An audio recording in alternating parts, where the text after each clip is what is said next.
Olá, sejam todos muito bem-vindos. Eu sou o Cristiano, da EA Educação Continuada. Eu gostaria de começar agradecendo a audiência e a participação de vocês, aqueles que já vêm nos acompanhando aí desde o primeiro webinar, né, e também aqueles que estão aqui conosco hoje pela primeira vez. Essa websérie, né, com 5 webinars, incluindo esse de hoje, todos online e ao vivo, né, com somando aí o tempo de cada um deles, cerca de 8 horas de apresentações. Aí teve como objetivo, e espero que a gente tenha conseguido alcançá-lo, apresentar um pouquinho do que a gente vai entregar no nosso curso Construção 4.0, Industrialização, Inovação e Tecnologia, em sua segunda edição, agora com 130 horas de duração. É um programa que foi aí muito bem montado, coordenado pelo colega engenheiro Paulo Oliveira, que está conosco aí nessa empreitada e que cuidadosamente, né, minuciosamente selecionou temas, plano de aula, os professores, né, cada um especialista aí em determinada disciplina e que formam um time incrível, certamente aí com os profissionais que estão na dianteira desse processo de industrialização da construção no país. Antes de entrar diretamente no webinar de hoje, né, que o tema será sustentabilidade, ESG, Smart Cities e economia circular, eu gostaria só de dar uma contextualizada rápida no momento da indústria da construção no mundo, né? Quando a gente olha aí para os principais mercados do mundo, o mercado americano, o mercado europeu, o mercado japonês, né?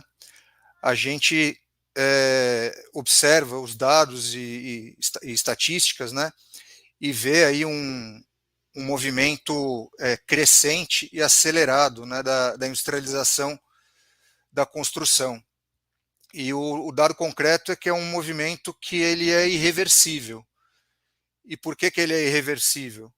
Ele é irreversível porque já existe, né, um consenso, na verdade, em torno de que um modelo de construção tradicional ele não tem capacidade de lidar, né, com questões como escalabilidade, produtividade, sustentabilidade, né, e as pressões, né, por competitividade, preço, prazo, né, que o mercado impõe, exige e vai continuar a exigir cada vez mais, né? Então, na verdade, o que a gente aqui pretende com o nosso curso é criar uma janela de oportunidade, né? E oportunidade é aquela coisa, né, que a gente, quando passa um cavalo selado na nossa frente, a gente deve montar, né? A gente não deve deixar passar a oportunidade. Então, esse nosso curso o que tem a ver com isso, né?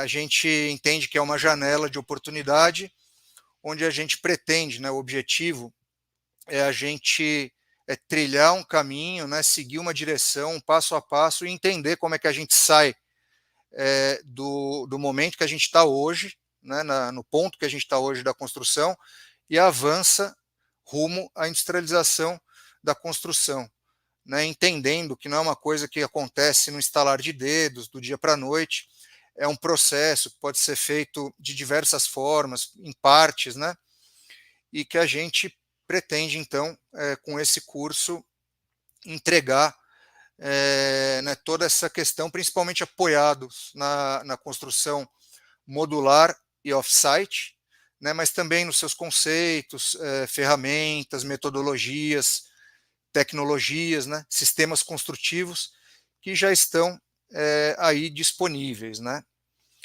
Então é isso. Na verdade, eu queria reiterar o convite que eu já venho fazendo desde o primeiro webinar, para que vocês participem conosco, se inscrevam, participem desse movimento, do curso, não deixem passar essa oportunidade. Né? E para ajudar, né, um pouco o acesso, né, de vocês a esse projeto, né, a essa iniciativa da EA, eu queria dar duas notícias, né, que uma eu acho que é muito boa e a outra talvez nem tanto. Né? A boa é que a gente conversou e resolveu disponibilizar uma condição super especial, imperdível para quem pretende realmente participar. Eu sei que muitos estão aguardando aí o sorteio que a gente vai realizar hoje na parte final do evento, né? Desejo desde já boa sorte a todos, o sorteio de uma inscrição 100% cortesia, mas enfim, a gente tem aí cerca de 700 pessoas inscritas e a gente sabe que o sorteado vai ser um só, né? Então, para os demais, eu queria aqui apresentar uma condição especial de 50% de desconto, tá? Então, o que acontece? O valor regular da inscrição nesse curso, né, com 130 horas de duração, é de R$ 9.000, e a gente vai disponibilizar um desconto de 50%, né, então, por R$ 4.500 em 6 parcelas de R$ 750 no cartão de crédito ou boleto bancário. Essa é a parte boa. A parte que não é tão boa é que a gente só vai disponibilizar 10 vagas nessa condição, né? E o atendimento será por ordem de inscrição. Então a gente vai colocar aí um linkzinho, né, de pré-inscrição, está aí já na tela, com esse linkzinho a gente pode colocar no chat também para facilitar. Então, por ordem de chegada, as 10 primeiras inscrições recebidas, a gente vai entrar em contato e vai tratar da efetivação com essa condição que eu passei. Né? Então, 10 vagas, 50% de desconto, de 9.000 por 4.500, em 6 parcelas de R$ 750 no cartão de crédito ou no boleto bancário. Tá? Então, mais para frente, lá na hora do sorteio, eu vou reiterar essa condição e eu espero que ajude aí, que facilite, simplifique o acesso de vocês que realmente já de alguma forma entenderam esse contexto, né? Sabem da necessidade de seguir nessa direção, começar a trilhar esse caminho, né? Porque assim, quem não fizer isso vai ficar para trás, né? E quanto mais tempo demorar, mais dificuldade vai ter de chegar lá na frente em condições de realmente aproveitar, né, o mercado, né, da industrialização, da construção na sua plenitude. Então vamos lá, não quero me alongar muito, eu acho que a gente tem aí convidados super especiais na noite de hoje, que vão falar, como eu disse, sobre sustentabilidade, ESG, Smart Cities e economia circular. Então eu vou aqui, como eu tenho feito, apresentar, né, introduzir o Paulo, né, o colega Paulo Oliveira, que na sequência vai apresentar cada um dos nossos convidados e vai dar sequência ao debate. Então, desejo aí um excelente webinar a todos. O Paulo, ele é engenheiro, ele é presidente do conselho do C3, Clube da Construção Civil, é CEO da Aratal Construção Modular, já dirigiu aí diversas empresas de grande porte no setor da construção aí no Brasil, né? E está conosco nesse projeto, é coordenador do curso, né? Desde a primeira edição e agora nessa segunda edição. Então passo aí a palavra ao Paulo, desejo um excelente webinar a todos e mais lá na frente boa sorte aí no sorteio para todo mundo. Vou ficar aqui na torcida. Boa noite a todos, obrigado, Cristiano, pela apresentação. Já começando o webinar com notícias boas, que bom, fico feliz com isso. E quero agradecer, antes de começarmos, a presença de vários amigos aqui presentes. Eu não vou conseguir passar por todos, porque a gente está numa plataforma, vocês estão assistindo por outra, né? A plataforma de transmissão é diferente da plataforma de captura de imagens e de voz. Mas eu já vi aqui que estão Manuel Ribas Ferreira, meu amigo Manuel, obrigado, Varela, muito obrigado, né? O Alexandre Oliveira, obrigado, né? E Fernando Canova, muito querido também. Quem mais? O Mauro Lunardi, a Cláudia Catá, que tem prestigiado a gente sempre, Geraldo Casagrande, né? José Carlos Pagliari, obrigado, boa noite, né? O Tião Canarinho, né? Carinho grande por ele também. Meu querido e saudoso amigo Roberto José Falcão Bauer, né? Preciso tomar um café com você qualquer hora dessas, Roberto, faz tempo, né? Quem mais? A Shirley D'Amico, o Cláudio Truller, a Ania Gomes, que sempre prestigia a gente também, Tereza Westphalen, grande abraço para você, Tereza, Chiara Bettina, obrigado pela presença, né? Fábio Desante, enfim, né? Sejam Rubens Bembassá, Fábio Camargo, sejam todos vocês muito bem-vindos a esse debate, essa conversa, né, importante entre três profissionais de altíssima relevância nas suas áreas de eficácia, né, para falar de um tema também da mais alta importância, sustentabilidade, ESG, Smart Cities e economia circular. A gente tentou abraçar temas que são muito relevantes nesse momento que nós vivemos no mundo, né? E eu gostaria, então, de apresentar a nossa primeira convidada, que é a Miriam Tipton. Ela é arquiteta urbanista formada pela FAUSP, é especialista em novas tecnologias aplicadas à arquitetura e às cidades pela Universidade de Alcalá, em Madrid. É mestre também pela FAUSP na área de planejamento urbano e regional.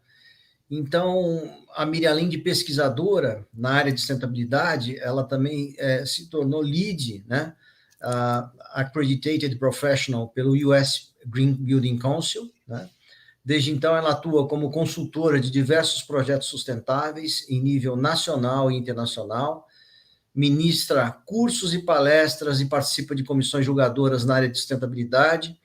Ela é gerente da unidade de Smart Cities e de infraestrutura sustentável do CTE, é coordenadora e professora do curso de Smart Cities do IED e professora de disciplinas de sustentabilidade urbana em pós-graduações do Mackenzie e da FAAP.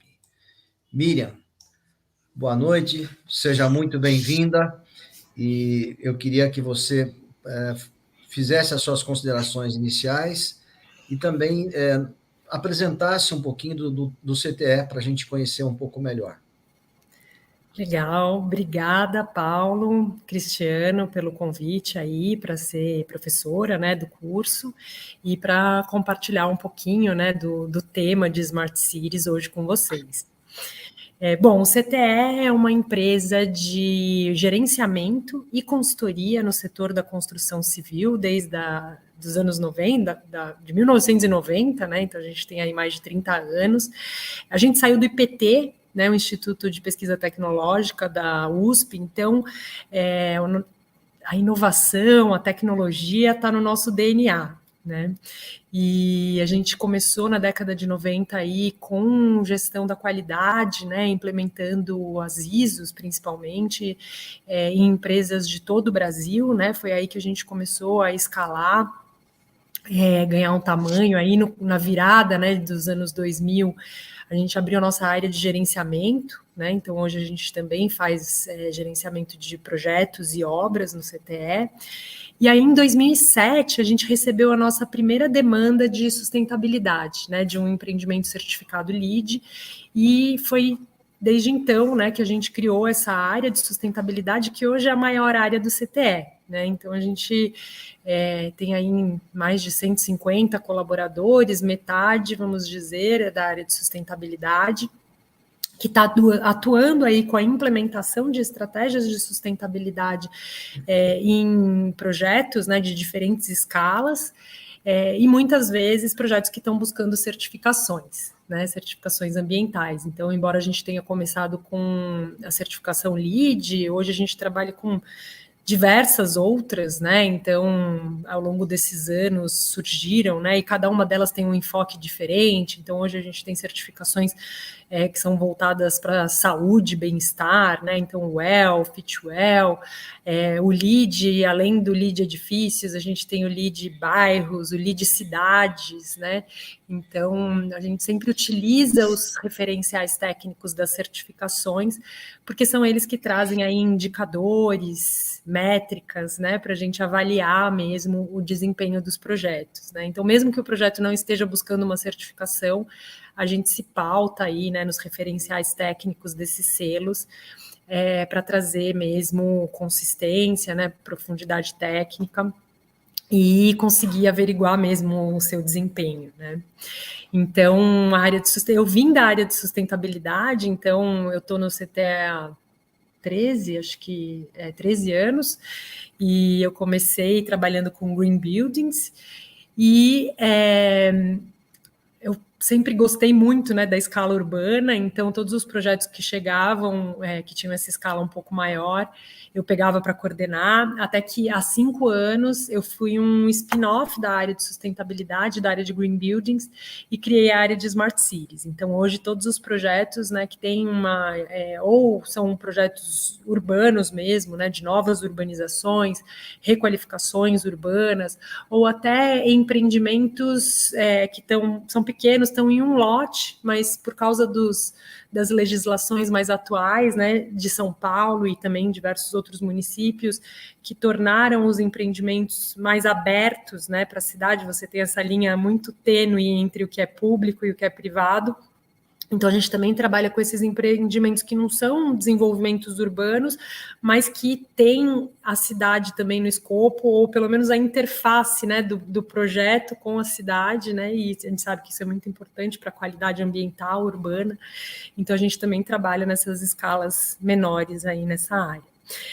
Lá no CTE, a gente começou a trabalhar muito, né, com fundos de investimento, principalmente nessa área de gerenciamento, né, ajudando eles a monitorarem a carteira inteira de ativos, né? Então, a gente não necessariamente faz o gerenciamento da obra, mas a gente faz um monitoramento, né? Praticamente monitora a gerenciadora, né? Fiscaliza aí o andamento, né, de gestão, qualidade, preço também. E aí, com isso, a gente começou a perceber que entregava muita tecnologia embarcada nos empreendimentos, mas que eles, depois da fase, né, depois de construídos, eles não operavam da forma que eles tinham sido planejados. Então, hoje a gente também atua muito forte em ativos, né, em operação, trabalhando aí com monitoramento de desempenho e muito forte no conceito de ESG, né? Então, para esses mesmos fundos, a gente faz um monitoramento da carteira inteira, né, de desempenho de diversos empreendimentos, e inclusive desenvolvemos uma consultoria pautada em IoT, né, para conseguir fazer o monitoramento de consumo de energia, de água, né, desses ativos em tempo real, por internet das coisas mesmo. Então, é uma área mais nova, né, do CTE, mas que expressa bem esse nosso DNA, né, de tecnologia e inovação.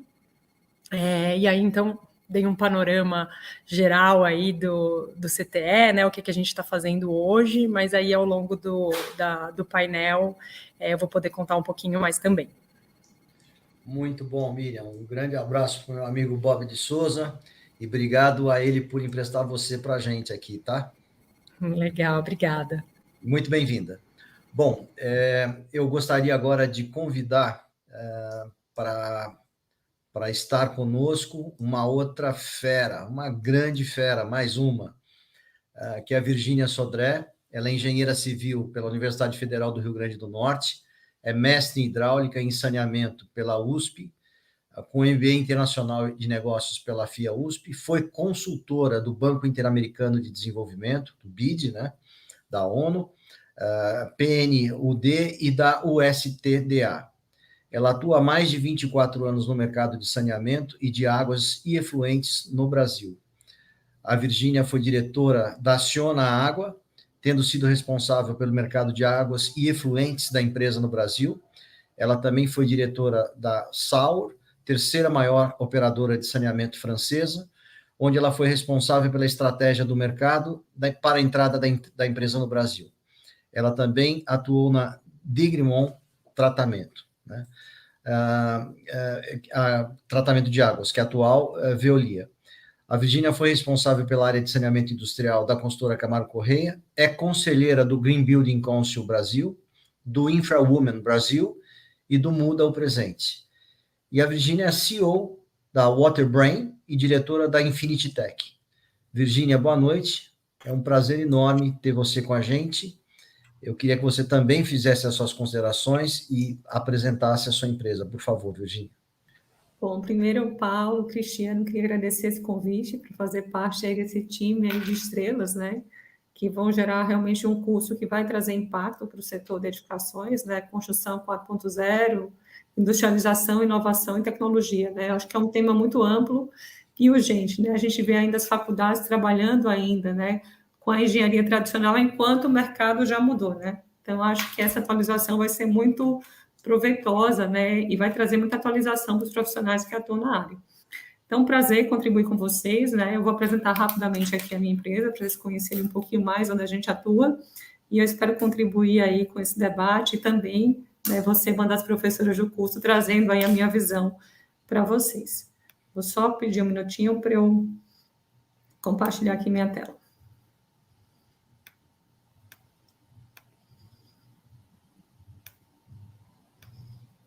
Bom, vocês estão vendo minha tela?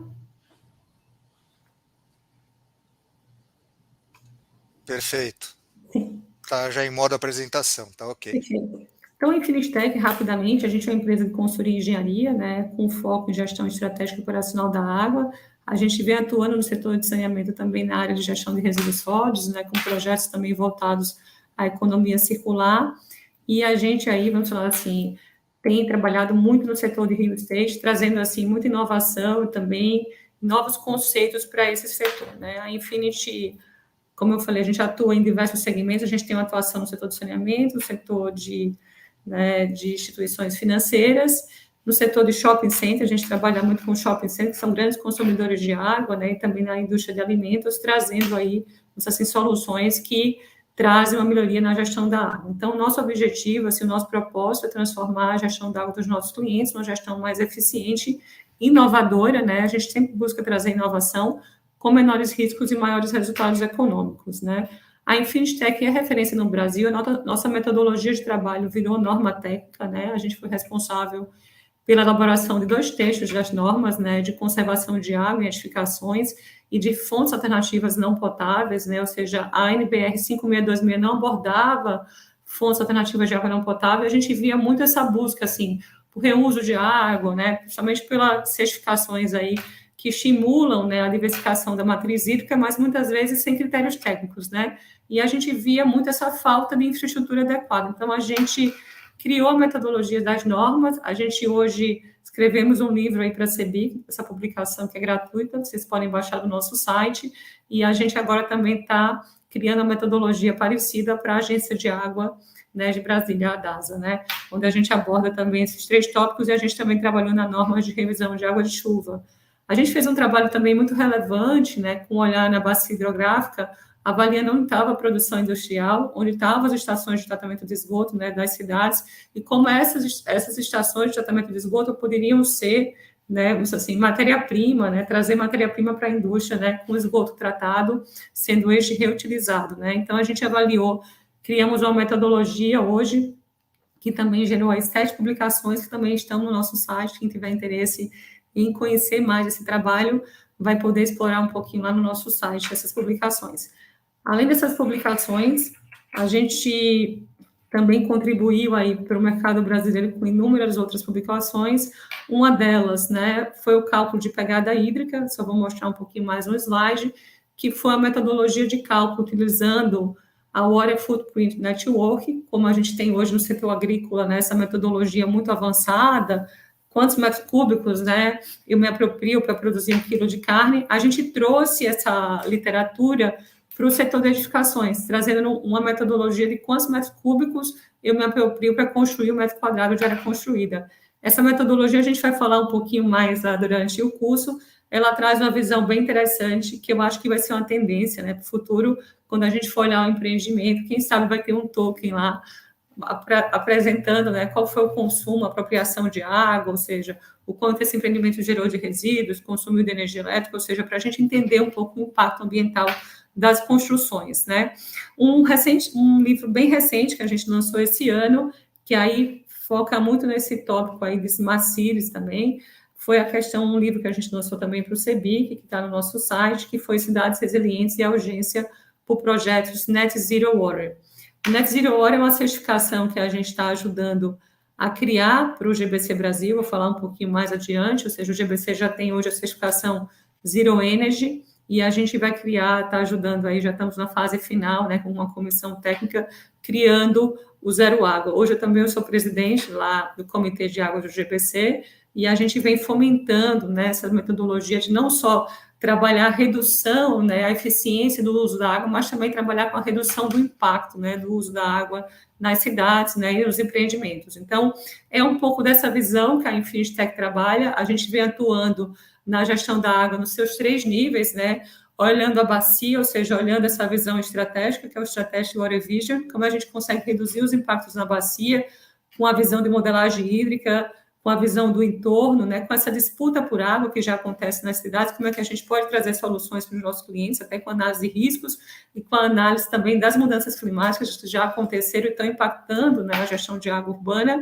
a gestão a nível meso, que é uma visão do saneamento das cidades, né, e a visão a nível micro, né, ou seja, onde a gente hoje, eu posso falar que é referência nacional, né, a gente criou uma metodologia própria, que virou norma técnica, em que a gente traz ações para a conservação de água, apoiada em 3 pilares, né, viabilidade técnico-econômica, segurança sanitária e redução do impacto ambiental, e com isso a gente vai promovendo aí projetos, né, e soluções para a gente justamente reduzir esse impacto ambiental. E quando a gente fala nessa gestão a nível micro, a gente vai discutir um pouquinho mais, ou seja, a gente tem toda a redução dos impactos a nível meso e macro, onde a gente vai discutir mais no nosso debate. Então, só de forma resumida, a gente tem uma atuação, né, com gestão de riscos e oportunidades, com essa visão da água bacia, ou seja, soluções para empresas, um viés voltado aqui à parte de engenharia, com foco em eficiência e sustentabilidade, ou seja, a gente trabalha com SBNs, com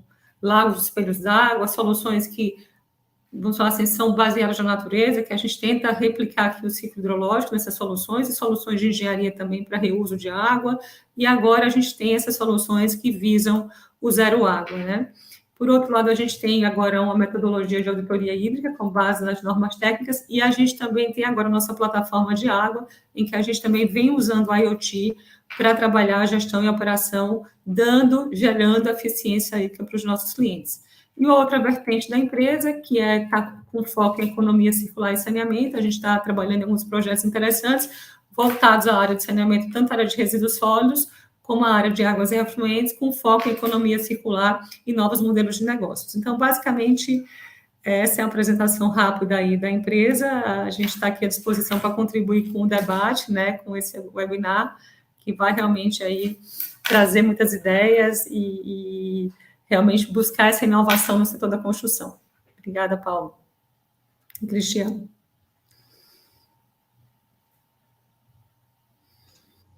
Tá mutado, Paulo. Desculpa. Excelente, Virgínia. Seja muito bem-vinda ao curso. Obrigado pela apresentação. E vocês estão vendo aí que a gente só tem fera aqui, né?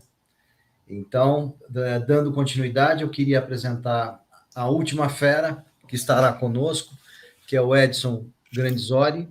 Ele é bacharel e licenciado em Ciências Biológicas pela USP, é mestre em Ecologia de Ecossistemas, também pela USP, doutor em Educação e Sustentabilidade pela USP, e pós-doutor pelo programa Cidades Globais do Instituto de Estudos Avançados da USP.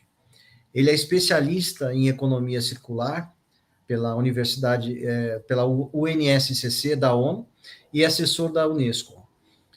O Edson também é editor adjunto da revista Ambiente e Sociedade e membro da Coalizão Brasileira de Educação Climática, na área de pesquisa e ensino.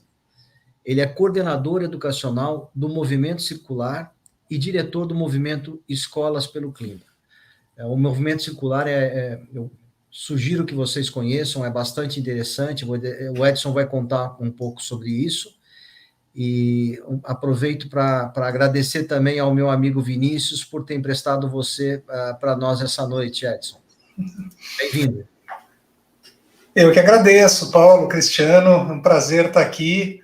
O Vinícius certamente, se não está vendo, ele vai ver depois esse nosso bate-papo aqui. Quero agradecer pela oportunidade, vai ser um prazer dividir aí esse começo de noite com vocês, com a Virgínia, com a Miriam. E eu tenho muita felicidade, muito orgulho de fazer parte do Movimento Circular desde a sua criação em 2019 e 2020. Né? O Movimento Circular é um movimento que só vem crescendo, né? E tem tudo a ver, absolutamente, com a questão das construções, com a questão da água, que a Virgínia trouxe, com a questão das cidades inteligentes, da Smart Cities, né? Que a Miriam trouxe. Então, a questão da economia circular é um conceito, uma ideia, uma visão muito transversal a tudo que a gente está conversando e vai conversar daqui para frente, né? Então, eu queria aproveitar esse momento também, pedir licença para compartilhar aqui a minha tela. Peço para alguém só me dar um sinalzinho de voz aí quando estiver vendo, por favor.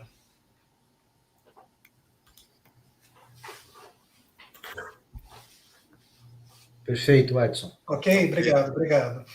Então, está aí o Movimento Circular, que começou em 2020. Junto com o Movimento Circular, nasceu esse serzinho que vocês estão vendo aí circulando, orbitando o planeta Terra, que é o MUT, que é o nosso mascote, que faz parte absolutamente de todas as nossas comunicações. Atualmente, eu sou embaixador do Movimento Circular desde o começo e tenho como papel coordenar toda a parte educacional do Movimento Circular.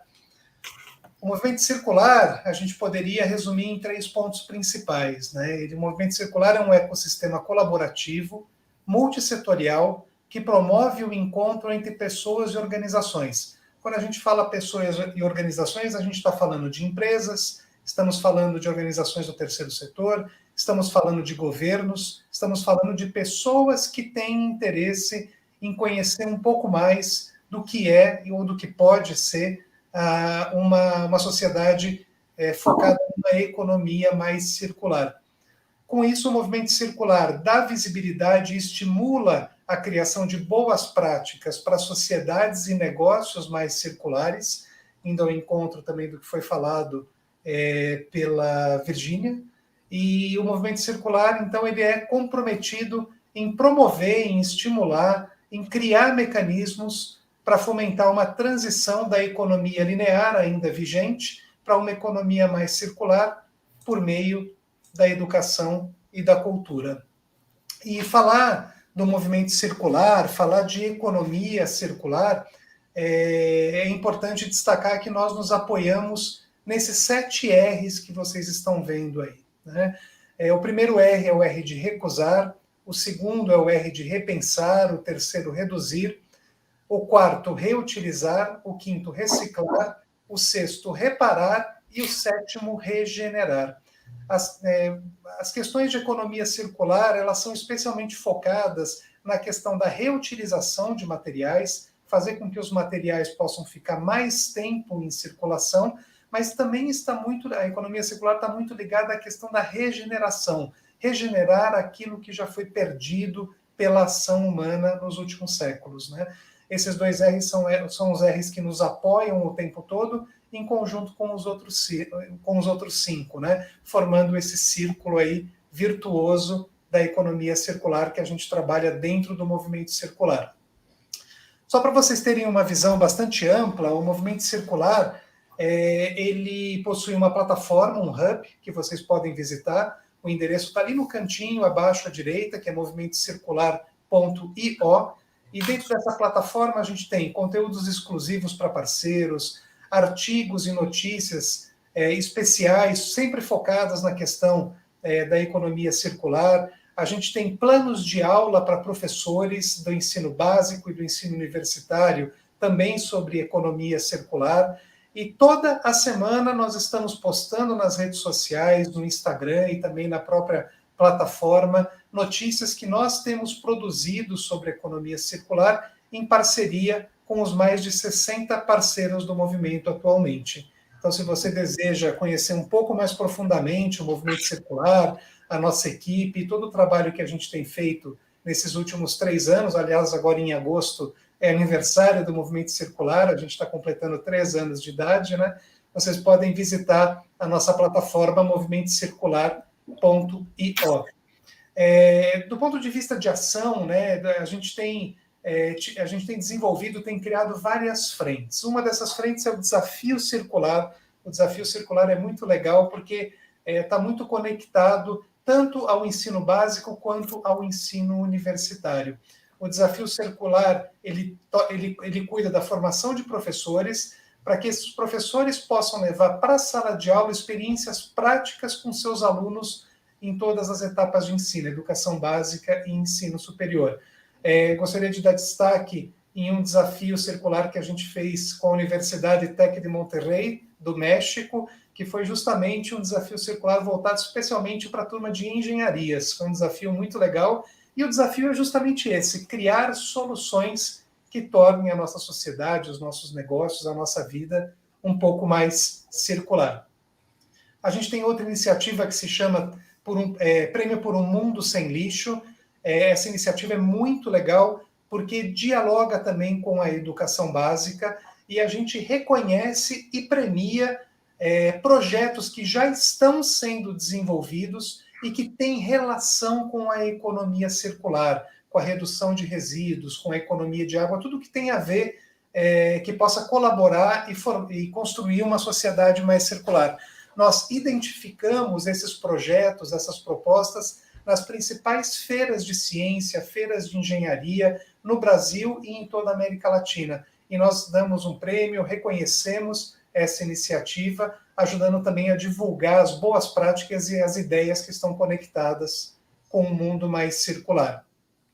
Uma outra atividade que é muito legal, eu participei já várias vezes, que é o Circular Experience, onde nós levamos em especial pessoas de empresa para terem experiências hands-on, né? As pessoas irem, por exemplo, como vocês estão vendo nessa foto, a Coopercaps, que é uma das maiores cooperativas de São Paulo, que é parceira do Movimento Circular, e nós tivemos aí, ano passado, a oportunidade de levar representantes de diferentes empresas para conhecer um pouco mais da gestão de resíduos, que muitas vezes está muito distante da nossa vida, do nosso dia a dia, né? Então as pessoas puderam botar a mão na massa ali na cooperativa e compreender um pouquinho mais, além do trabalho da cooperativa, da importância dos catadores, se aproximar um pouco mais da enorme geração de resíduos que a gente tem numa cidade como a cidade de São Paulo. Outra frente que a gente tem são os Circular Talks, onde a gente promove palestras em empresas, a gente promove encontros, trazendo diferentes especialistas para falar sobre a temática da economia circular. Nessa foto aí, sou justamente eu falando sobre economia circular, junto aí com o nosso parceiro também, a Scania. E tudo isso, nesses últimos 3 anos, né, e esses números me trazem muita alegria, né? A gente já tem uma comunidade de mais de 7 mil seguidores no Instagram, mais de 1.500.000 pessoas impactadas, mais de 12 mil pessoas que acessaram os nossos recursos educacionais, mais de 265 mil acessos à nossa plataforma, que, por sinal, é uma plataforma trilíngue, ela está em português, em inglês e em espanhol. Nós já estamos com mais de 60, já fizemos, né, mais de 60 ações com parceiros, e esse número de 60 parcerias no Brasil, Argentina, Colômbia e México também já está desatualizado, já estamos próximos aí de 70 parcerias pela América Latina. E uma última iniciativa que eu gostaria de destacar é justamente a Circular Academy. A Circular Academy é um curso gratuito sobre economia circular, é uma introdução à economia circular. É um curso que você pode acessar hoje via plataforma do Movimento Circular, fazer sua inscrição e passar aí por 7 módulos tratando de economia circular por diferentes aspectos, por diferentes óticas, por diferentes panoramas atuais. E a gente já tem também, esse número já está um pouco desatualizado, a gente já está beirando aí 2.500 inscrições na Circular Academy. Bom, deixo aí também o meu contato, a gente pode colocar isso depois, mais para frente. E agradeço de novo o espaço, Paulo e Cristiano. Muito bem, obrigado, Edson, seja muito bem-vindo. Agora que estamos todos apresentados, né, e quem está com a gente sabe o que cada um de vocês faz, eu vou começar a dar início, eu vou dar início ao debate, mas eu peço ao público que também participe, né? É mais interessante o webinar quando a gente tem a participação do público. Então, façam as suas perguntas. E eu queria começar com uma pergunta para a Miriam, né? Miriam, o que são as Smart Cities e como esse conceito vem evoluindo ao longo do tempo? Legal. Bom, essa pergunta exatamente, foi legal que você linkou já com a evolução, né? Porque o significado aí ele vem evoluindo, exatamente. Então, inicialmente o termo ele estava muito ligado às cidades tecnológicas, né? E aí a gente teve aí algumas experiências, Masdar, Sogdo, né, na Coreia do Sul também, de tentativas de construírem novos territórios, né, então cidades ou comunidades, né, no meio do nada, mas muito pautado aí em tecnologia pura, né, e aí Masdar é um exemplo de que realmente não deu muito certo, né, hoje assim, já passaram anos, né, décadas aí, e a gente não... só um pequeno pedaço dela chegou a ser construído e ocupado, e essa história, né, de ver a tecnologia como um fim, né, e não como uma ferramenta, um meio, ela foi muito questionada, e aí na evolução, né, do termos, a gente pode dizer, e é um pouco isso que a gente usa no CTE, essa abordagem, e também na minha trajetória acadêmica, que a Smart City ela está muito relacionada com o conceito de cidades sustentáveis, né? Mas lógico, a ideia, né, da tecnologia como uma ferramenta, ela precisa vir junto. Então, até não sei se vocês conhecem, né, mas existe já uma ISO, né, que virou a BNT aqui no Brasil, de comunidades sustentáveis e que teve um desdobramento numa Smart City, numa ISO de Smart Cities, né. Então, acho legal a definição que eles fazem, né, que são as Smart Cities, então, são as cidades, né, que se desenvolvem pautadas aí no resultado da sustentabilidade do tripé mesmo, né? Então, econômica, social e ambiental, e que para isso utiliza, né, o engajamento da sociedade, métodos colaborativos e a tecnologia, né, avançada, sobretudo a tecnologia digital, né, para trazer aí melhores resultados, né, no ponto de vista da sustentabilidade. Então, acho interessante ver isso, e até a ISO de comunidades sustentáveis, ela nem falava de tecnologia, né, ela olhava os indicadores dos resultados de sustentabilidade, e foi a ISO de Smart Cities, né, que é só um desdobramento, que introduziu alguns indicadores a mais relacionados aí tanto à tecnologia como as questões das novas economias, né? Então, economia circular, economia colaborativa, compartilhada, criativa, né? Então, é interessante ver, né, um pouco quais foram esses indicadores de Smart Cities que foram incluídos, né, nos indicadores de comunidades sustentáveis, para a gente dissociar um pouquinho, né? Então, ok, é a sustentabilidade, mas que busca, né, incorporar essas novas economias e as tecnologias avançadas, né? Então, acho que um pouco essa aí é a definição. Muito bom, Miriam, obrigado. Ótimo. Eu queria aproveitar para provocar o público, né? Nós temos aqui 3 empresas top, super bem representadas, né? E as 3 têm uma coisa em comum, né? Obviamente, vocês estão vendo que os temas todos, eles estão absolutamente interligados, relacionados, né? Nós estamos falando, em princípio, exatamente da mesma coisa, mas com olhares diferentes para questões diferentes, né? E eu gostaria de provocar vocês para conhecerem os sites da Infinity Tech, né, do CTE e também do Movimento Circular. Tem muito conteúdo bacana, gente. Muito conteúdo bacana que vocês podem gratuitamente baixar, usar para quem tiver interesse e se aprofundar mais. Bom, Virgínia, vamos agora falar um pouquinho sobre água, né? Você falou sobre as várias esferas de gestão da água, né? Mas vamos focar um pouquinho na indústria da construção. Qual o impacto da indústria da construção na gestão das águas urbanas, Virgínia? Muito boa pergunta, Paulo. Bom, hoje, né, 50% da população mundial já vive, né, em áreas urbanas, né? A previsão da ONU é que até 2050 a gente vai ter 2/3 da população mundial vivendo em áreas urbanas, né, em busca de melhores condições de vida, assim, isso vai causando o quê? Uma demanda por novas edificações, né? Se a gente analisar o contexto do Brasil, né, foi até recentemente falando com a pessoa, não, o Brasil não tem problema de água. Eu falei, oi? Onde está a população no Brasil, né? 71% da população no Brasil está na região Nordeste e Sudeste, onde a gente só tem 9,3% da reserva de água doce disponível. E 71% do PIB industrial também está nessa região. A previsão é que 68% de novas moradias, que já existe, boa parte das moradias, estão sendo desenvolvidas nessa região, o que equivale a mais ou menos 68% das novas moradias que vão ser construídas no Brasil.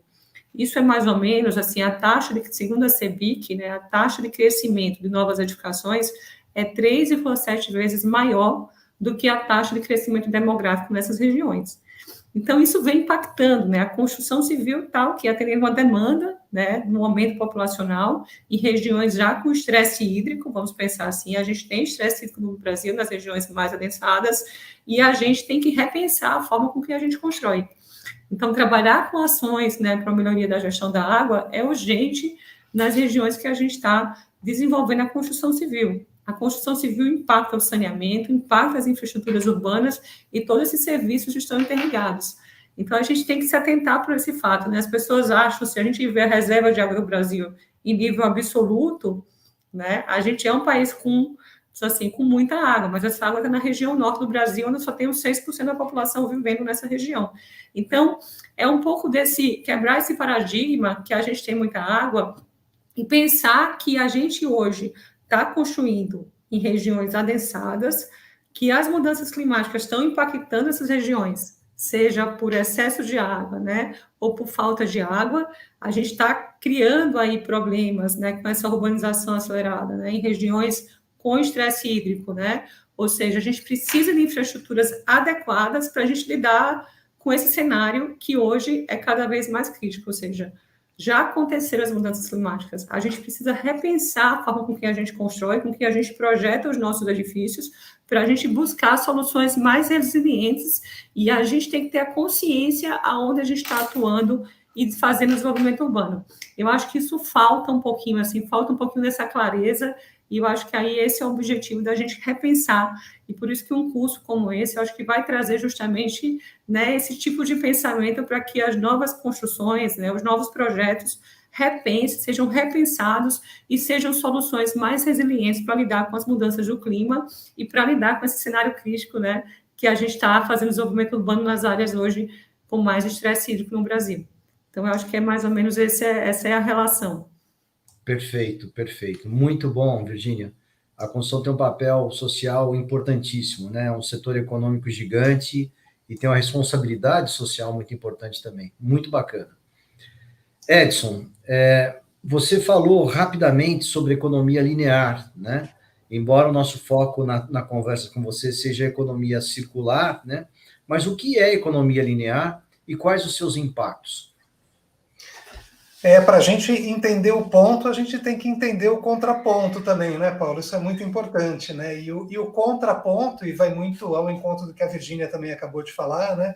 O contraponto, ele é mais que secular, né? Nós estamos vivendo dentro de um paradigma de uma economia linear há 300, 400 anos, e os principais limites planetários, das principais publicações que têm saído sobre essa temática, na revista Nature, na revista Science, mostram que nós já ultrapassamos muitos desses limites, com relação à pegada hídrica, com relação à pegada de carbono, com relação à pegada material, que tem muito a ver com essa questão da construção, né? Nós, em 2020 ou 2021, a gente tem muito mais estrutura construída no mundo do que a massa de seres vivos. Isso aconteceu, essa virada aconteceu em 2020, essa pesquisa saiu na revista Nature, né?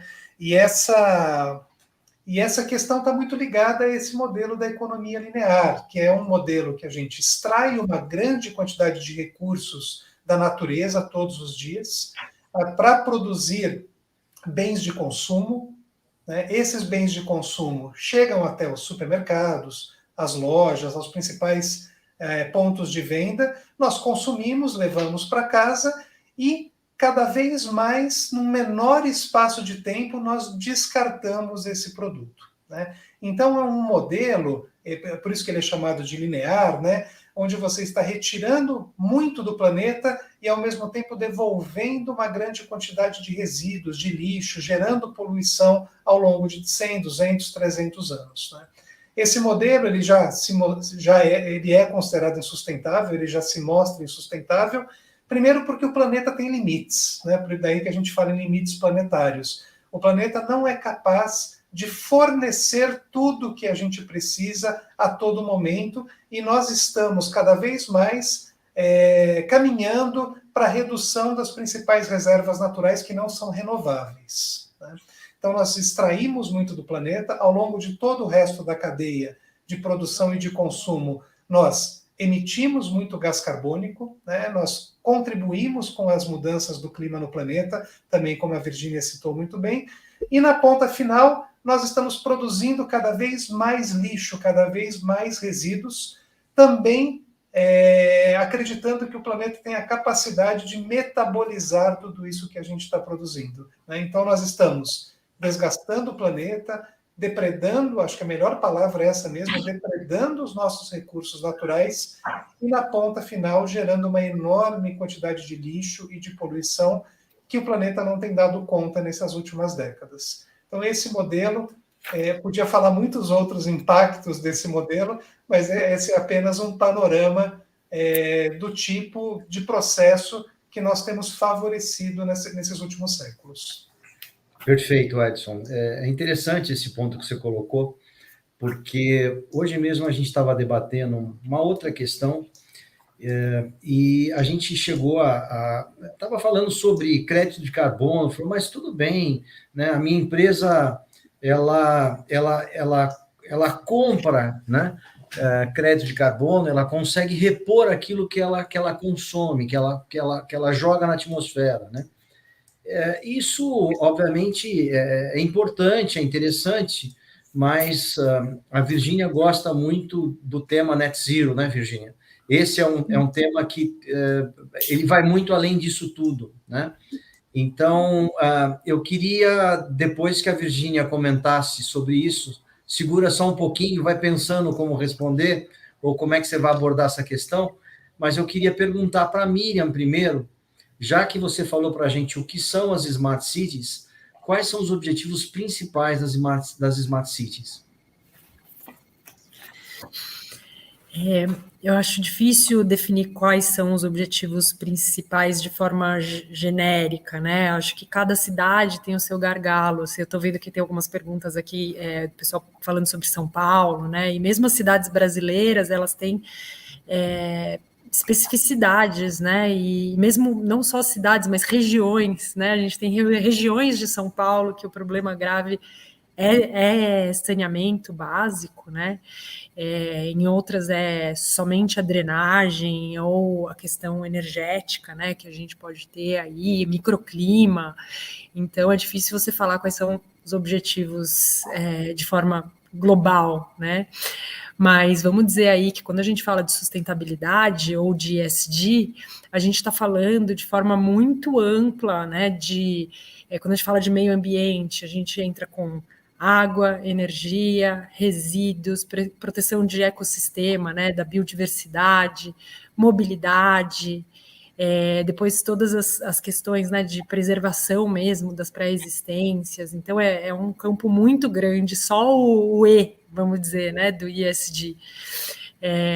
E no Brasil a gente tem como né, dos principais gargalos a nossa desigualdade social, né, e a necessidade aí, né, de democratização das infraestruturas e inclusão, aí vamos dizer que seria prioritário, né, e de levar saneamento mesmo, né, para todas as pessoas de forma mais democrática. Mas isso pode não ser tão prioritado em outras realidades, né, socioeconômicas.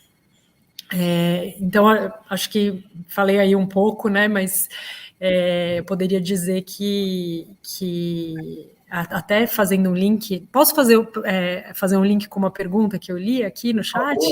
Por favor. Perguntaram como implementar Smart Cities em contextos tão caóticos, né? Se isso é possível, desordenados, né? Eu sou muito otimista, né? E mesmo assim, no tempo que eu estou no CTE, eu já vi tanta coisa mudando, né? E realmente a régua subindo, né? Quando a gente fala de sustentabilidade. Então, eu realmente acredito que sim, é possível, por mais que a gente tenha aí, né, um desenvolvimento um pouco mais linear, mas eu acho interessante a gente olhar aí para realidades que são parecidas com a nossa, né, como, por exemplo, Colômbia, Bogotá, Medellín. Quando perguntam, quais são os exemplos de Smart Cities, obviamente, né, se você for ver os rankings internacionais, a gente estão lá Londres, Paris, Singapura, até Suécia, né, que é uma realidade completamente diferente da nossa, né, socioeconômica, mas quando se teve, né, vontade política e uma grande um movimento mesmo, né, de todas as secretarias para implementar políticas públicas visando aí o conceito ESG, os resultados foram visíveis, né, e numéricos. Então, eu acho que sim, é possível, mas obviamente para isso a gente precisa se transformar aí enquanto tem aí o outro tripé da governança, né, que precisa realmente acontecer e se transformar para tornar realidade. Muito bom, Miriam. Obrigado. Eu vou fazer uma pergunta para a Virginia e vou voltar para algumas perguntas do público, mas eu quero destacar já uma posição do Tião Canarinho. Ele diz o seguinte: sabemos que o setor privado já está tomando consciência deste modelo. Agora, como o setor público está visualizando essa evolução que mostra a sustentabilidade, né? Qual a preocupação do setor público com a sustentabilidade, né? É uma preocupação de todos nós, né, Tião Canarinho? A gente tem...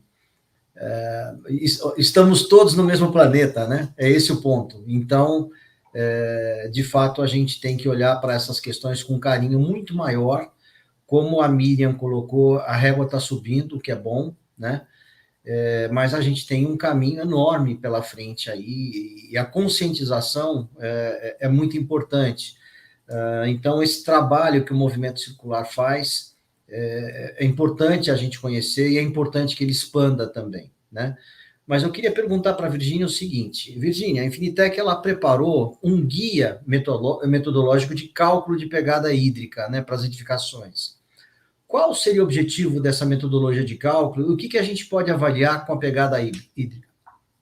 Boa pergunta, Paulo. Como eu comentei no início do nosso bate-papo, a pegada hídrica justamente a gente avalia, né, quantos metros cúbicos de água eu me aproprio para construir um metro quadrado de área construída.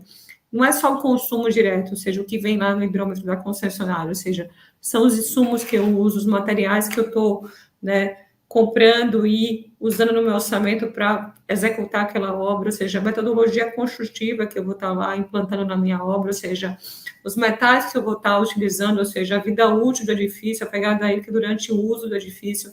Então, a gente trabalhou de forma pioneira, assim, em 2017, para a construtora Camargo Corrêa, Desenvolvimento Imobiliário, a CCDI, criando essa metodologia para trabalhar uma gestão de água efetiva para as obras, e para eles começarem a comparar uma edificação com a outra e entender qual edificação, ou seja, ocasionava menor impacto ambiental em termos hídricos, né?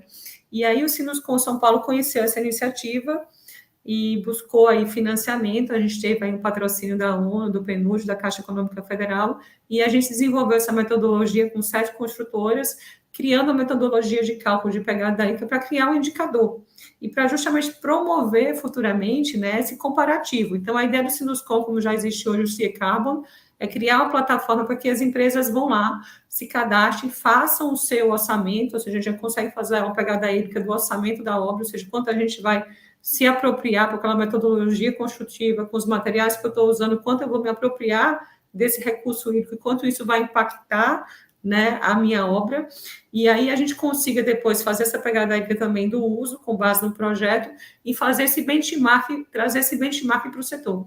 Então, esse é o objetivo final. Algumas construtoras continuam usando metodologias que participaram do piloto.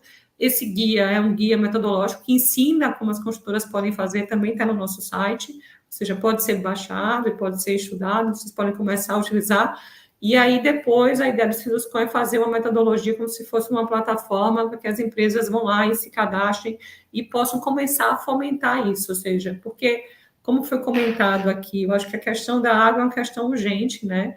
E a gente precisa ter métrica para isso, né? Eu vi muita gente falando assim, não, eu compro o gesso e o gesso eu não gerencio o quanto gera de resíduos ou quanto consome de água, porque é uma empreiteira que vai lá fazer isso na minha obra, ou seja, você é responsável por esse terceiro que vai lá na sua obra, o quanto ele consome de água, o quanto ele gera de resíduos, ou seja, criar mais um pouco dessa corresponsabilidade, né, do setor com os, vamos falar assim, com os terceiros que vão estar atuando com você na sua obra e criar métricas para essa comparação.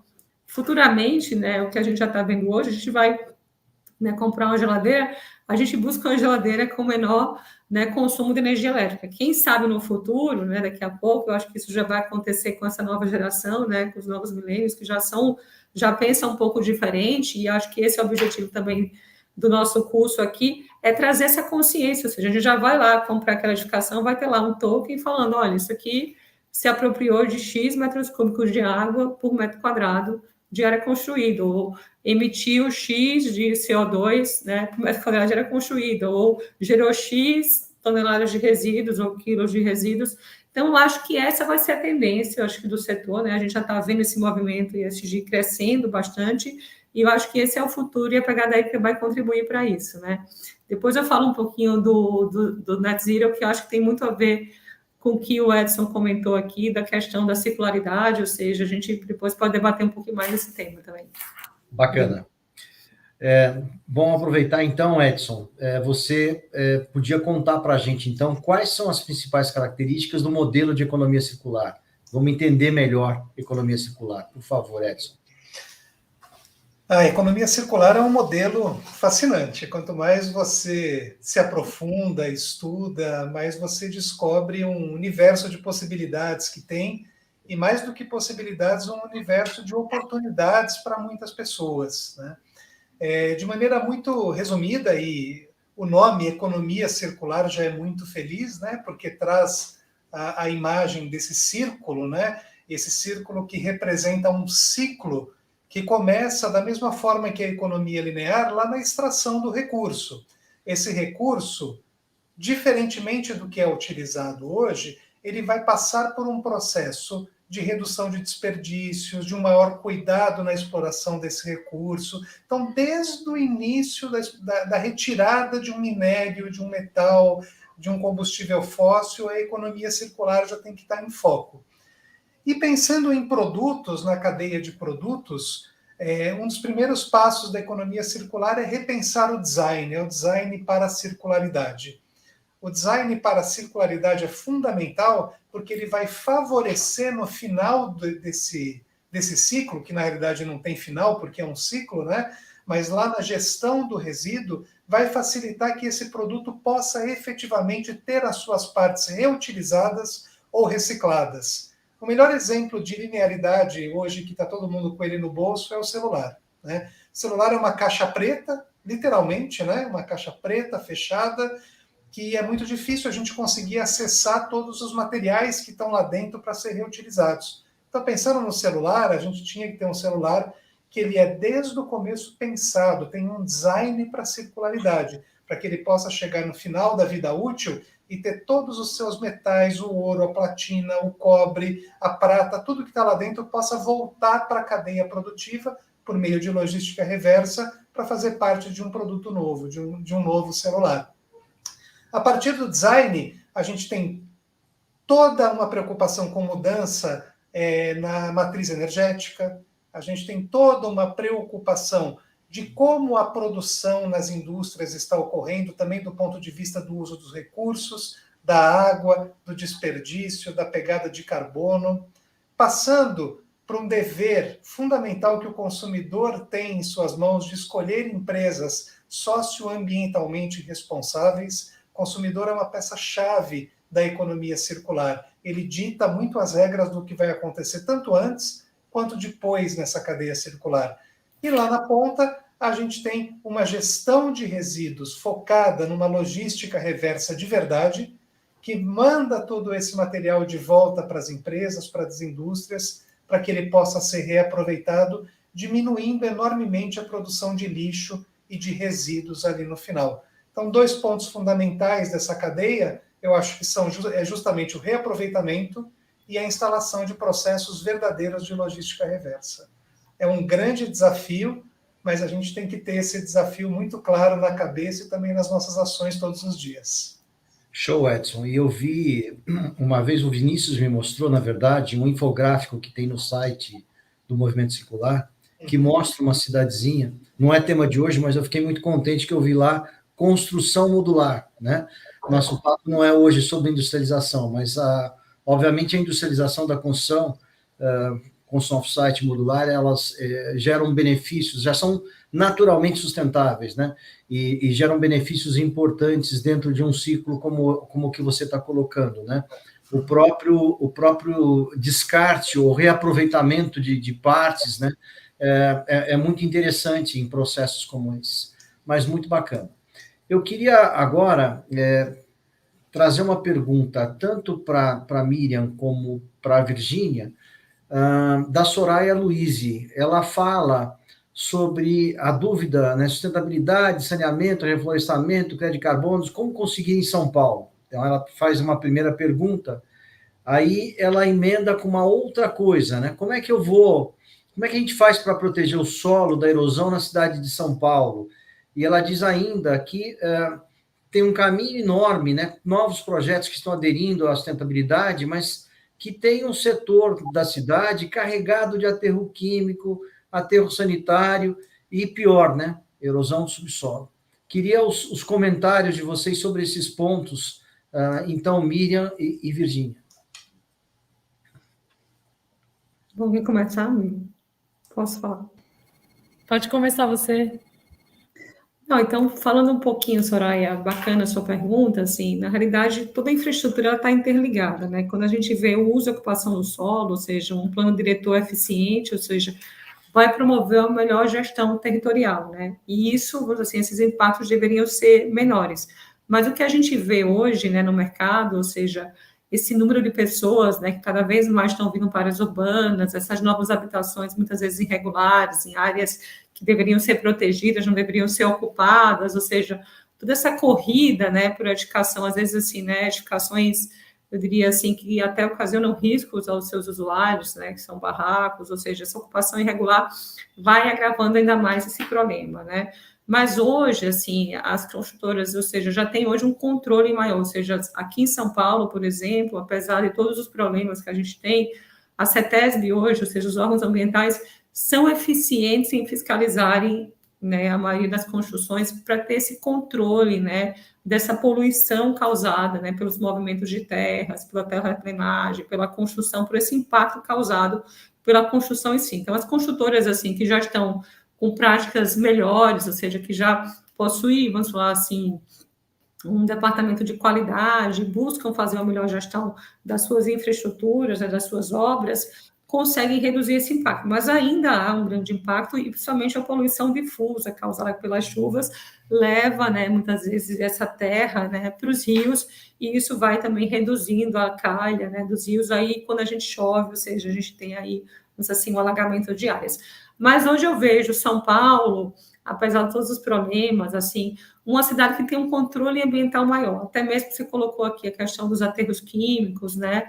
Os aterros sanitários aqui a gente não tem, assim, a gente tem realmente aterros sanitários assim, bem gerenciados, ou seja, a gente tem um controle maior dessas poluições, né? A CETESB hoje faz um trabalho de mapeamento dessas áreas contaminadas. Você entra no site da CETESB, você consegue ver se, por exemplo, no raio de 500 metros você tem ali uma região contaminada, que isso até pode inibir, por exemplo, o aproveitamento de água subterrânea.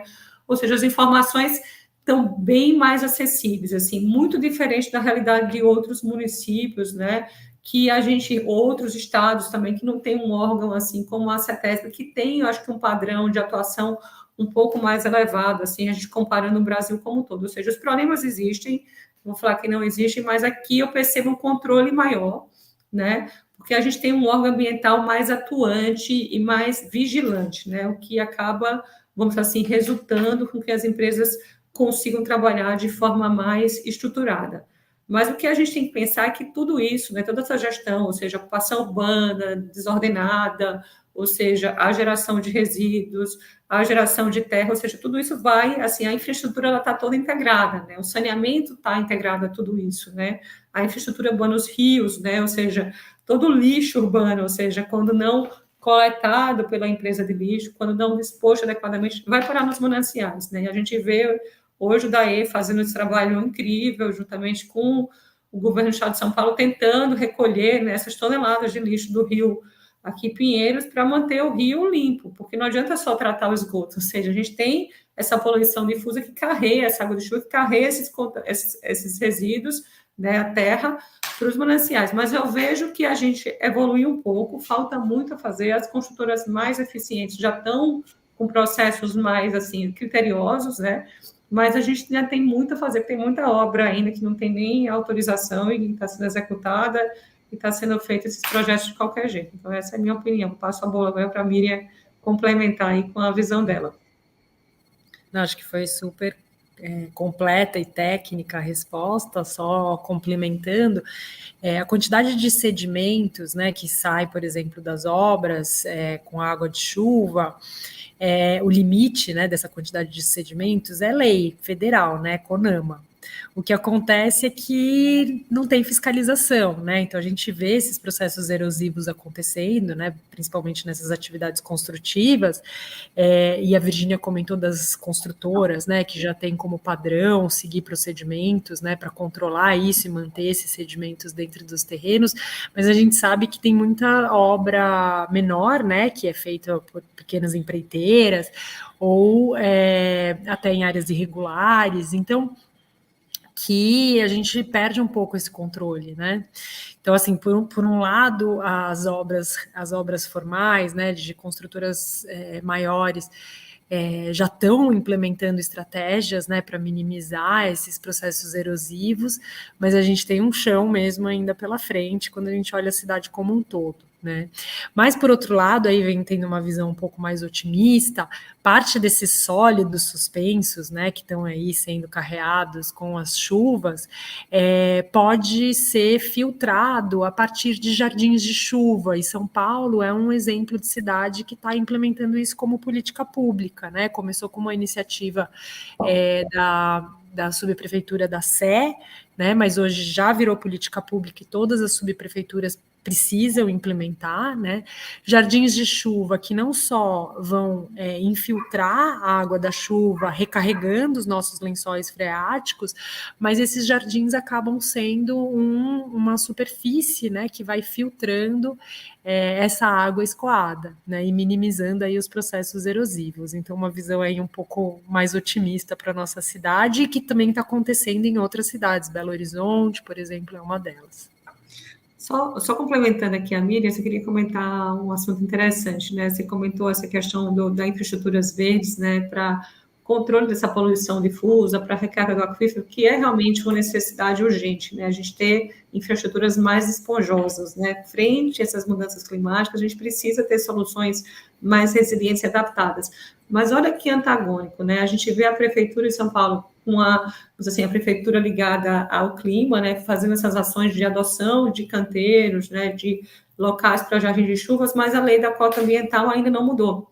A gente tem vários clientes querendo fazer infraestrutura verde, assim, criar SBNs que são infraestrutura. A gente já fez vários cálculos de modelagem que mostram que a redução do escoamento da água pluvial no empreendimento, no lote, é muito menor, né, quando a gente consegue adotar um jardim de chuva, além da qualidade da água de chuva, pela filtração que acontece ali, né, principalmente com a terra, com a grama e com a planta, ou seja, com as espécies que você vai colocar ali na sua infraestrutura verde, e isso promove a melhoria da qualidade da água. Você tem uma redução do escoamento superficial, ou seja, você mata 2 coelhos em uma caixa d'água com uma simples solução de infraestruturas verdes, e a gente não consegue ainda, autorização legal para uso dessa infraestrutura, porque a lei da cota ambiental de 2016 não aborda esse tipo de infraestrutura.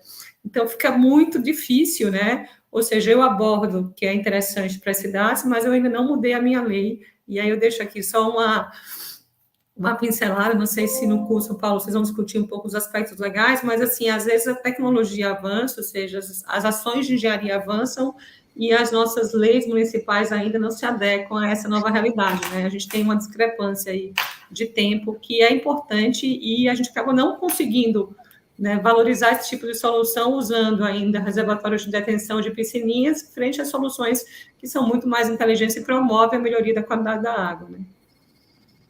Só trazendo aqui um debate, assim. Sim, e eu acho que nesse sentido eu posso até fazer um link com uma outra pergunta que eu vi no chat, que é sobre IPTU verde, né?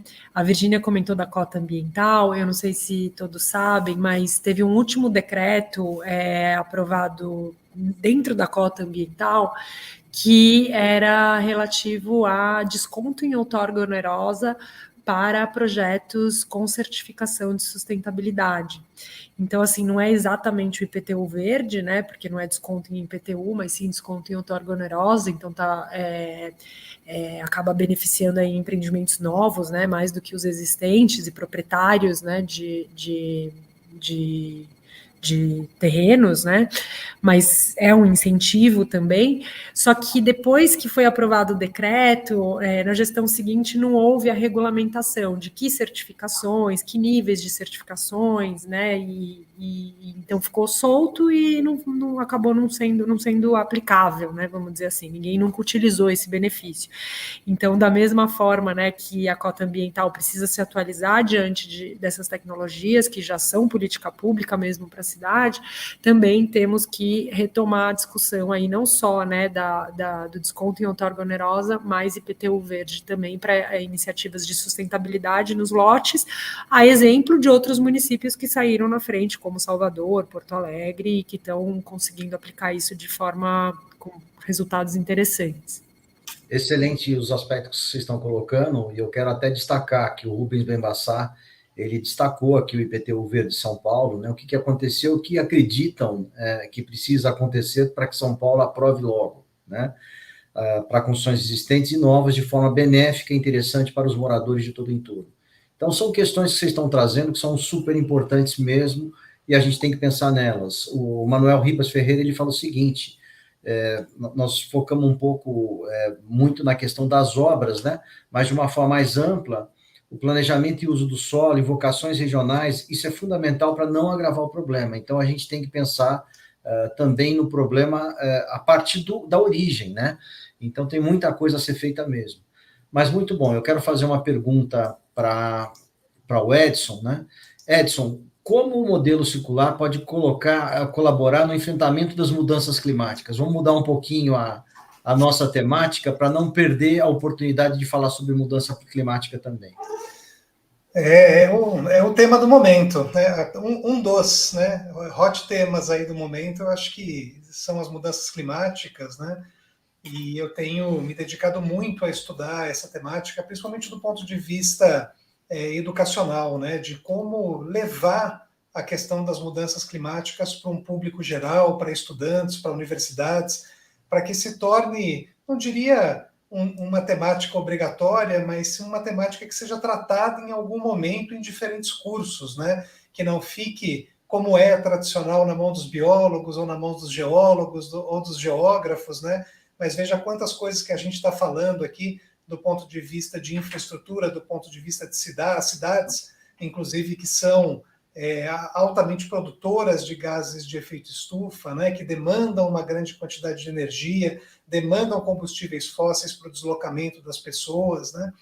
E eu acredito que a economia circular tem muito a contribuir com relação ao enfrentamento das mudanças climáticas. Eu acho que um ponto fundamental é justamente o ponto de virada com relação à matriz energética e à matriz elétrica, né? É a gente efetivamente dar incentivos, a criar incentivos para a geração de energia limpa, né? Nós temos uma matriz muito limpa por conta das hidrelétricas, né, considerada uma das mais sustentáveis do mundo, mas a gente ainda tem um espaço gigantesco de incentivo para eólica e para solar, que está literalmente explodindo aí nos últimos anos, né? Muitas pessoas transformando a sua residência em mini geradores de energia, como é o meu caso. Aqui em Sorocaba eu tenho 9 placas solares no telhado da minha casa, sou um feliz proprietário de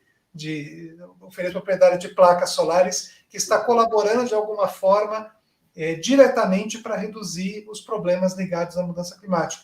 Pode ser pouco para uma pessoa só, mas a gente justamente tem que procurar nas políticas públicas e nos financiamentos caminhos para incentivar cada vez mais essa mudança de paradigma com relação a como a gente obtém energia.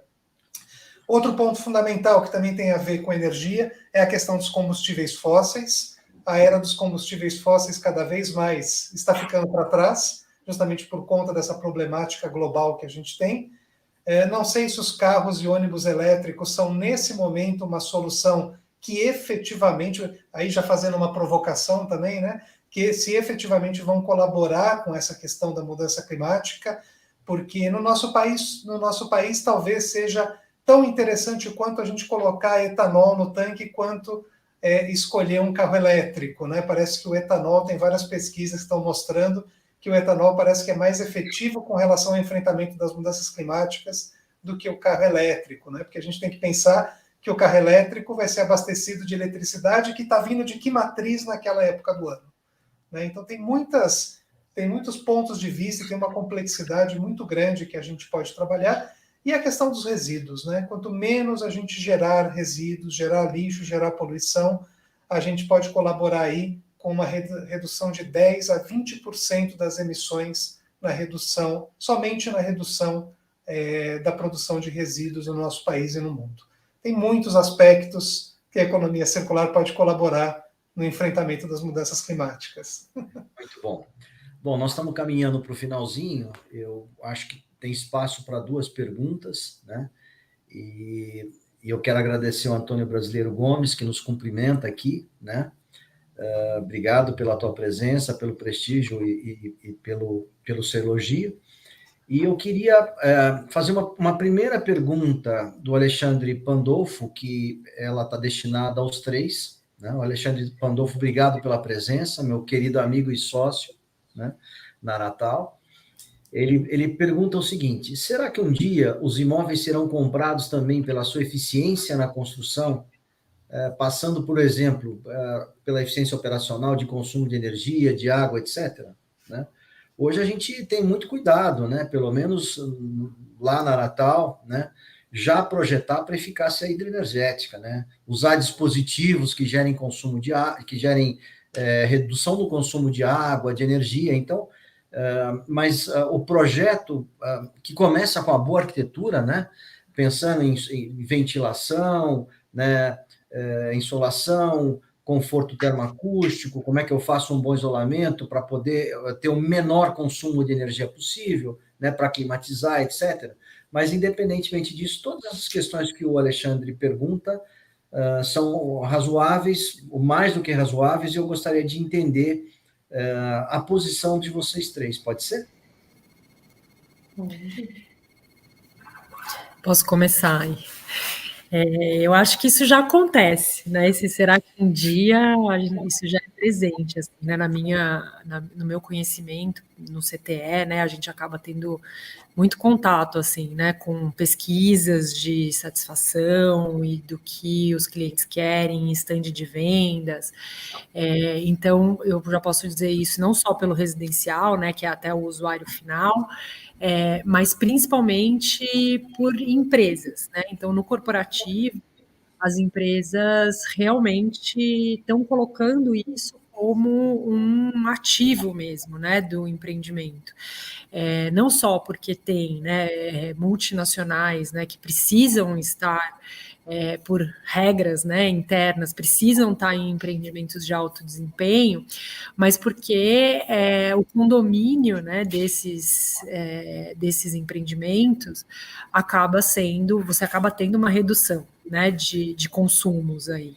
Então, claro, se você compara, né, um empreendimento, né, de alto desempenho com eficiência energética, conservação hídrica, de um que seja do mesmo nível, né, um baseline que seja do mesmo nível, só que sem todas essas preocupações. Então, isso já é buscado, né, pelo corporativo, porque é comprovado que as empresas realmente pagam mais para estarem em conjuntos que têm alto desempenho, e para o residencial, talvez as pessoas ainda não paguem mais, né? Eu acho que essa que é a diferença. As pessoas valorizam isso, querem isso, mas às vezes elas abrem mão disso se elas tiverem que pagar mais, né? E a gente sabe que nem todas as estratégias de sustentabilidade envolvem um custo adicional, mas algumas sim. Né? Então, essa visão um pouquinho mais ampla que precisa começar a acontecer para que isso se torne mais recorrente, ou seja, não só o custo inicial, mas o tempo de payback, né, daquela tecnologia, daquela estratégia, porque precisa de um tempo para se pagar. Então, lógico que se a pessoa vai participar disso e vai receber as economias de operação, tendo essa visão, acho que tende a ficar cada vez mais visível, né, essa valorização por imóveis de alto desempenho. Bom, alguém quer complementar? Só complementando um pouco a Miriam, eu acho que, assim, existe um público interessado nesse tipo de produto, até mesmo esse público que já tem uma consciência maior, mas eu ainda vejo, por exemplo, até às vezes no alto padrão, assim, clientes buscando, até mesmo com contatos com construtoras, os clientes falando assim, a gente fala muito do chuveiro, né? Eu acho que um ponto interessante para tocar aqui com o Alexandre, obrigada pela pergunta, Alexandre. O chuveiro é um grande vilão, né, numa residência, por exemplo, o chuveiro corresponde a 40% do consumo de água numa residência, né? E a gente não tem no Brasil uma norma técnica que regulamente o uso de chuveiro, como a gente tem na Europa, nos Estados Unidos, que o maior chuveiro que é vendido é de 12 litros por minuto.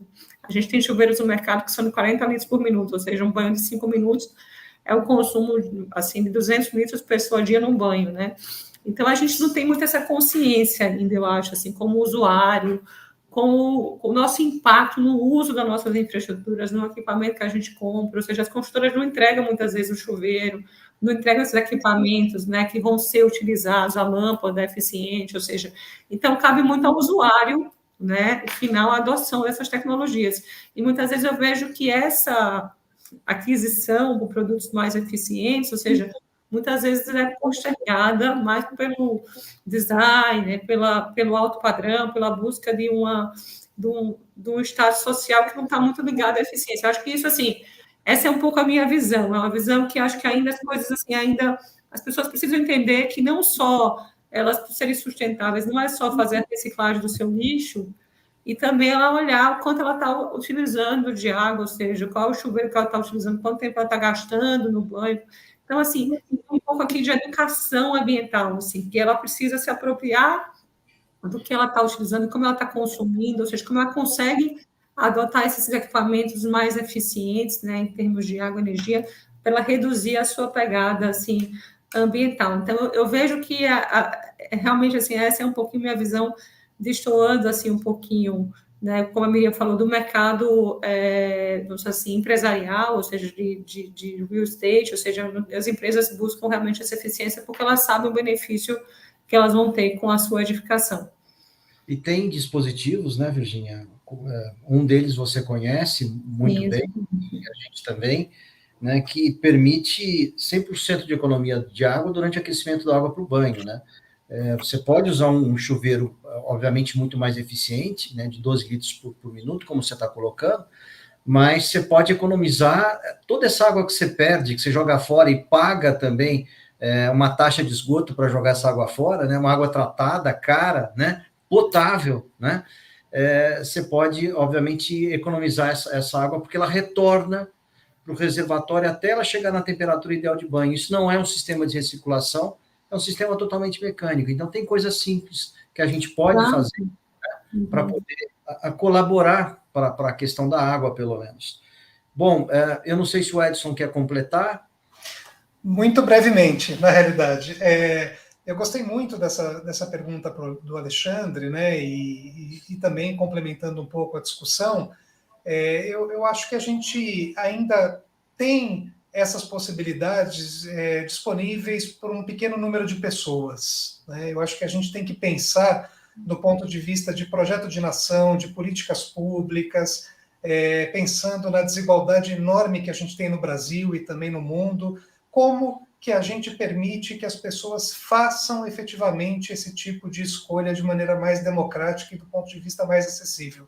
Eu acho que a gente caminhou muito nessa direção nos últimos anos, do ponto de vista da consciência ambiental, de conhecer os problemas, mas a gente precisa também dar a capacidade e a liberdade para as pessoas fazerem escolhas melhores, não somente pensando na questão financeira, vamos dizer assim, mas pensando na questão de que tudo isso ligado à sustentabilidade, à economia circular, à água, às cidades inteligentes, tem a ver com as pessoas, né? Então, tudo isso tem que ser voltado para uma melhor qualidade de vida das pessoas e, consequentemente, também uma melhor qualidade para o nosso ambiente, que é o nosso bem comum. Excelente, Edson. Posso comentar só um case interessante, assim, pegando o gancho do que o Edson falou, acho que essa questão de normatização, né? A gente teve, antigamente, podia-se ter bacias sanitárias de 12,8 litros, né, por fluxo. Então, quando você ia comprar uma bacia, você tinha no mercado esse tipo de bacia. E teve a norma para bacia sanitária de 6,8, né, litros, né, que essa bacia só poderia ser fabricada com 6,8. O Estado de São Paulo, a Secretaria de Recursos Hídricos, criou na crise hídrica, né, a necessidade de ter um novo sistema produtor de água, que foi o sistema São Lourenço, que trouxe 5 metros cúbicos por segundo, né, de água para a região metropolitana de São Paulo, a um custo de 2,2 bilhões de reais. A Secretaria de Recursos Hídricos, na época, fez um estudo, se elas trocassem 190 mil bacias sanitárias do projeto Singapura, essas bacias de 6,8, de 12 litros, para uma bacia de 6,8, eles conseguiriam economizar 4,7 metros cúbicos por segundo, né, de água, ou seja, a mesma vazão que o novo sistema produtor São Lourenço estaria trazendo para a cidade, com um investimento de 74% inferior, em torno de 574 milhões. Então, olha como é interessante a gente trabalhar políticas públicas, né? Se existisse agora uma política para chuveiro, eu coloco aqui a discussão, Paulo, porque eu acho que ela é muito importante, a gente pensar no chuveiro eficiente, que esse chuveiro seja lei, ou seja, norma técnica não é lei, mas ela tem força de lei, então isso iria normatizar, né, a produção, e a gente não ia ter chuveiros tão ineficientes assim, promovendo aí a gestão a nível micro de água. Ótimo ponto. Só para a gente não deixar de entregar o resultado que a gente gostaria, eu queria desafiar mais uma pergunta para uma resposta de 30 segundos da Virginia e depois outra da Miriam, para a gente não deixar o pessoal desapontado aqui, que nós não estamos respondendo. Mas a da Virginia, eu queria que ela contasse para a gente sobre o Net Zero, né? Acho que é um conceito importante, e ela é expert nisso, então eu gostaria que ela contasse para a gente um pouquinho sobre o Net Zero. Então, rapidamente, assim, né, o GBC Brasil faz parte do SGBC, né, e tem como missão promover as certificações zero, né? A gente já criou o Zero Energia, a gente está criando agora o Zero Água, que eu vou contar um pouquinho do conceito. Na sequência vai ter o Zero Carbono e o Zero Resíduos. Qual é o objetivo dessa certificação zero? Eu acho que tem muito a ver com a questão da promoção da circularidade, né, que o Edson falou, é conseguir entender, assim, como a gente pode reduzir o impacto ambiental daquela construção, né? Supondo que eu consuma lá 100 metros cúbicos por mês da concessionária de saneamento, né? Como é que eu consigo, né, não impactar, ou seja, neutralizar esse impacto? Primeiro, reduzir o meu consumo. Um projeto Zero Water ele tem que ser eficiente, né? Não posso usar um chuveiro de 50 litros por minuto e ser zero água, ou seja, não tem sentido. Então, trabalhar a gestão da demanda, ela é o primeiro passo para a gente ser zero, né? Segundo, a setorização. Como é que eu vou medir as minhas vazões, né? E ter essa medição setorizada para eu ter o controle do meu consumo de água. Terceiro passo, usar fontes alternativas de água. Como é que eu posso diversificar minha matriz hídrica e adotar fontes alternativas de água? Aí vem a questão da economia circular, ou seja, tratar meu esgoto e reutilizar, olhar para o meu entorno, entender que eu tenho alguém também precisando da minha água de reuso e eventualmente doar ou vender essa água, ou seja, pensar em soluções para eu realmente usar essas fontes alternativas e reduzir o consumo também de água potável, né? E um outro aspecto seria trabalhar, ou seja, a infiltração dessa água, seja água de reuso, seja água de chuva, ou seja, buscar soluções mais esponjosas, né? Como foi colocado aqui, SBNs, né? Jardins de chuva, trincheiras de infiltração e outras soluções que eu consiga retornar essa água para o manancial subterrâneo, ou seja, ou retornar essa água com melhor qualidade, ou seja, a junção dessa água recuperada, mas a minha fonte alternativa de água utilizada, ela tem que ser maior ou igual à água que eu consumo. E dessa forma eu consigo neutralizar. Então, é uma solução super interessante, ela pode ser usada para um edifício, pode ser usada numa escala de um bairro, numa escala de uma cidade, ou seja, as soluções zero água estão sendo muito estimuladas, assim, por serem soluções descentralizadas. Hoje se entende, até fazendo um panorama com carbono, né, que as concessionárias de saneamento, com a gestão tradicional de água, ou seja, com grandes sistemas, né, para coleta do esgoto, para tratamento de água, ou seja, são soluções que consomem muita energia elétrica e, consequentemente, emitem muito carbono. Então, as empresas de saneamento, de água e saneamento, elas são hoje uma das maiores emissoras de carbono, assim, a nível mundial. Então, hoje, tem uma corrida muito interessante dessas empresas, até com a busca, né, de emissões zeros, de buscar sistemas descentralizados, ou seja, para tratar o esgoto, coletar e tratar o esgoto na bacia, reutilizar esse esgoto na própria bacia, ou seja, ter um sistema fechado e, dessa forma, o consumo de energia é menor e as emissões de carbono são menores. Então, está tudo muito interligado, e eu acho que essa vai ser a tendência, assim, da gente buscar um pouco desse movimento da economia circular, trazendo, assim, fazendo uma transversal para a água, ou seja, tentar fechar o ciclo na bacia. Excelente. Miriam, também mais uma resposta curta para o Rômulo não ficar bravo comigo, ele já está chateado que eu pulei a pergunta dele. E a pergunta do Rômulo, deixa eu encontrar ela aqui, só um segundinho.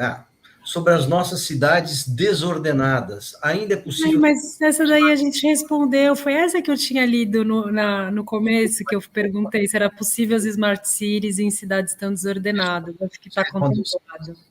Você respondeu sim, perfeito. Bom, gente, eu queria agradecer a presença de vocês, né?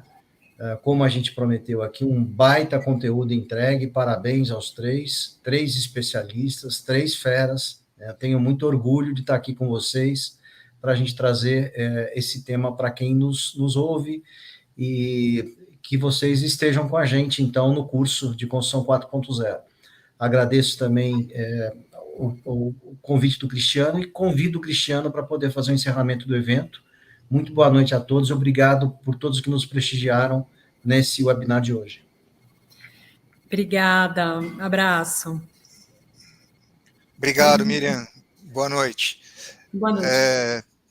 Bom, pessoal, fico muito feliz aqui com mais esse debate, né, por ter chegado ao fim dessa websérie. Foram 5 eventos, né, online e gratuitos. Eu acho que a gente tinha um objetivo principal, que era retratar um pouquinho do que a gente pretende entregar no curso, Eu acho que a gente conseguiu fazer isso. A gente teve aqui o privilégio, né, de ter a companhia, né, de um time incrível, né, de pessoas realmente muito boas, engajadas, né, nesse processo de industrialização da construção.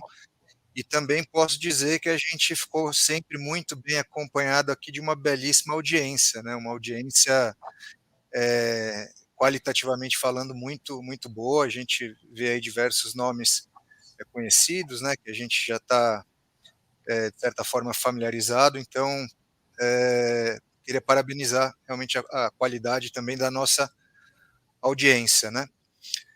Bom, como prometido, hoje é o último evento, então a gente vai realizar o sorteio de uma inscrição 100% cortesia, mas como eu falei, né, a gente teve aí ao longo dessa websérie, acho que pouco mais de 700 inscritos, e a gente só vai ter um ganhador dessa inscrição cortesia. Então, eu no começo, eu lancei, né, coloquei aqui disponibilizei uma oferta realmente diferenciada, né, o valor regular da inscrição nesse curso, né, no curso completo, com 130 horas, é de R$9.000, mas a gente disponibilizou, então, 10 vagas por 50% do preço, né? Então, R$4.500, que podem ser parcelados no cartão ou boleto bancário em até 6 vezes sem juros, né? Então, basta entrar em contato com a gente vai obedecer, claro, uma ordem de entrada, né? Então, vale para as 10 primeiras inscrições que entrarem, a gente vai ficar muito feliz em poder atendê-los. Agora, para o sorteio, eu vou pedir ajuda para o Ricardo, que está nos bastidores aqui conosco, para ele jogar na tela aí o sorteador, e aí a gente faz então o sorteio, e eu vou pedir para o sorteado se manifestar aqui no chat, né? Dar um oi, dizer que está presente aqui, e depois a gente formaliza essa inscrição direitinho. Então, podemos ir, Ricardo? Aí está a lista, né? Você vai entrar com o sorteador?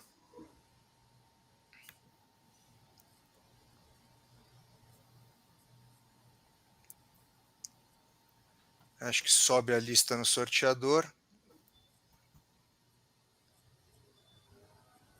Vamos lá. Olha aí, vamos lá.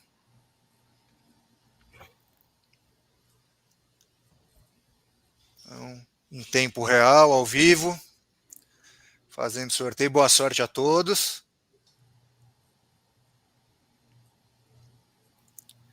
Número 348. Então vamos ver lá quem que está no número 348.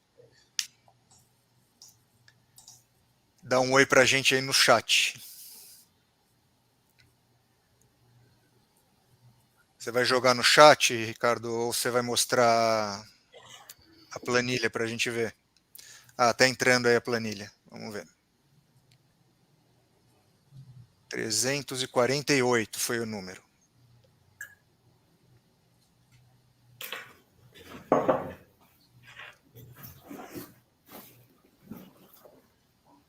Para mim tá pequenininho aqui. Mas é Ânia, é isso?